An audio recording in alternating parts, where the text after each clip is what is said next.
ಈ ಡಿಸಿ ಕಚೇರಿನೂ ಕೂಡ ಸ್ವಾತಂತ್ರ್ಯನ ಕಳ್ಕೊಂಡ್ಬಿಟ್ಟಿದೆ. ಡಿಸಿ ಆಗಿಯೂ ಕೂಡ ಈ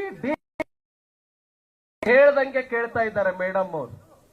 ಅವ್ರೇನ್ ಪಾಕಿಸ್ತಾನದಿಂದ ಬಂದಿದಾರೋ ಅಥವಾ ಇಲ್ಲಿ IAS ಆಫೀಸರ್ ಆಗಿದಾರೋ ಗೊತ್ತಿಲ್ಲ ನನಗೆ. ಬಹುಶಃ ನಿಮ್ಮ ಚಪ್ಪಾಳೆಯನ್ನ ನೋಡಿದ್ರೆ ಬಹುಶಃ ಅವರು ಪಾಕಿಸ್ತಾನದಿಂದ ಬಂದಿದ್ದಾರೆ ಅನ್ನೋ ನಂಗೆ ಕಾಣುತ್ತೆ. ಕರ್ನಾಟಕದಲ್ಲಿ ಇದೆಯೋ ಪಾಕಿಸ್ತಾನದಲ್ಲಿ ಇದೆಯೋ? ಕರ್ನಾಟಕದಲ್ಲಿ ಇದೆಯೋ ಪಾಕಿಸ್ತಾನದಲ್ಲಿ ಇದೆಯೋ ಅಂತ ಅವ್ರು ಯಾರು?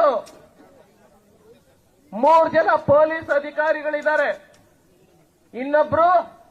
ಒಬ್ರು ಚಂದ್ರಶೇಖರ್ ತಿಗಡೆ ಅಂತ, ಇನ್ನೊಬ್ರು ಮೇಘಣ್ಣವರ್, ಮೂರನೇವರು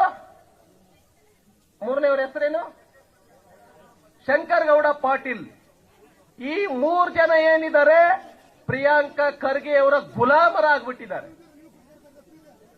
ನಮ್ಮ ಮೇಘಣ್ಣವರಂತೂ ನಮ್ಮ ಎಷ್ಟು ಪ್ರಮಾಣದಲ್ಲಿ ಬೇಕೋ ಅಷ್ಟು ಪ್ರಮಾಣದಲ್ಲಿ ನಮ್ಮ ಚಲುವಾದಿ ನಾರಾಯಣ ಸ್ವಾಮಿ ಅವರಿಗೆ ಅಪಮಾನ ಮಾಡಿಬಿಟ್ಟಿದ್ದಾರೆ.